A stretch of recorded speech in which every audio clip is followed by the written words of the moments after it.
Hello everybody, Average Gamer here, and this is the overall review of the Shadowhawks, all 7 of them. So I'm not going to go into in-depth builds on each and every single one or anything like that. I'm just going to talk about the Shadowhawk chassis in general, and what I think is its pros and cons. So I'm going to talk about what I don't like about it first. What I don't like about it first is none of the mechs have anything unique about them.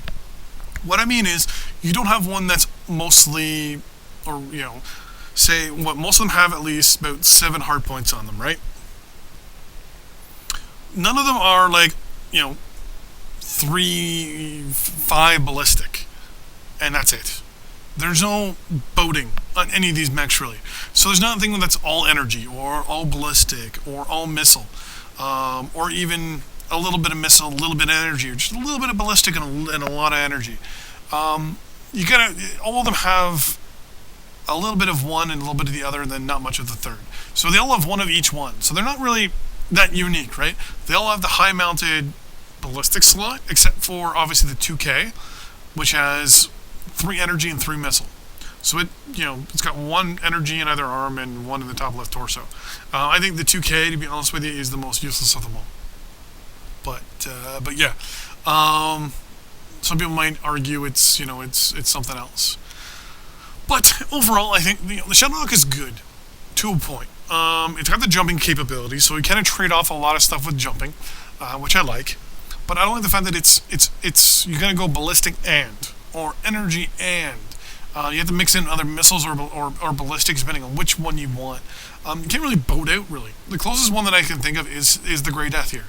It's at 4 energy, 2 missile, 1 ballistic. Well, for example, the 2H here has 3, 1, and 1. The 2K is 0, 3, and 3. Next one's 3, 1, 3, and 3. 1, 2, and 4. And last but not least, 2, 2, and 2. So in the end, in my eyes, none of them really stick out. I mean, the 2D2, yeah, you can turn it into like an LRM boat or SRM boat.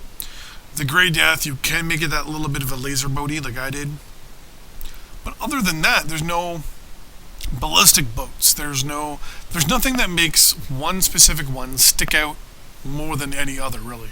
I like the fact that you can kind of personalize them to a degree, like I have, when I go to my my little thing here. So the 2D2 I have is an LRM build.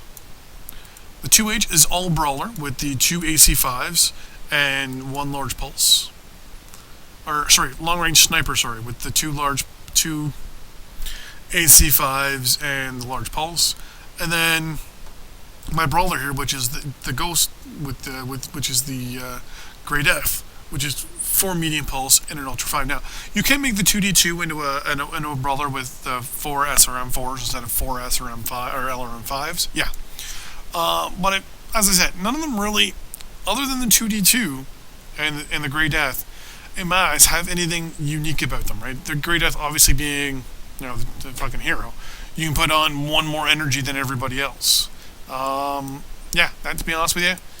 Other than that, yeah, I would say if you're looking for a challenge and to make these things viable, the Shadowhawk would be it. I know people could probably make these things pretty deadly if worked properly and design, and the builds done up properly on them.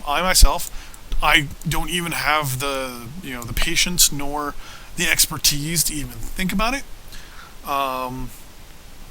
It's one of, if I'm not mistaken, it's one of the older mechs in the game as well.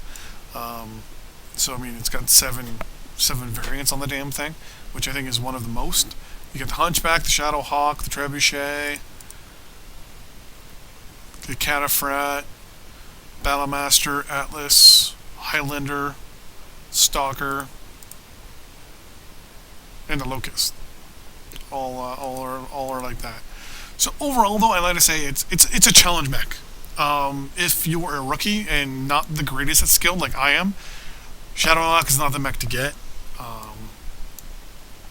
It's definitely a mech that, if you want to give yourself a challenge and you want to make viable, it's definitely a challenge. I'm going to be going to one of the guys in my unit and giving them the 3 mechs that I have and telling them to go hog wild and come up with builds on Sarna for me.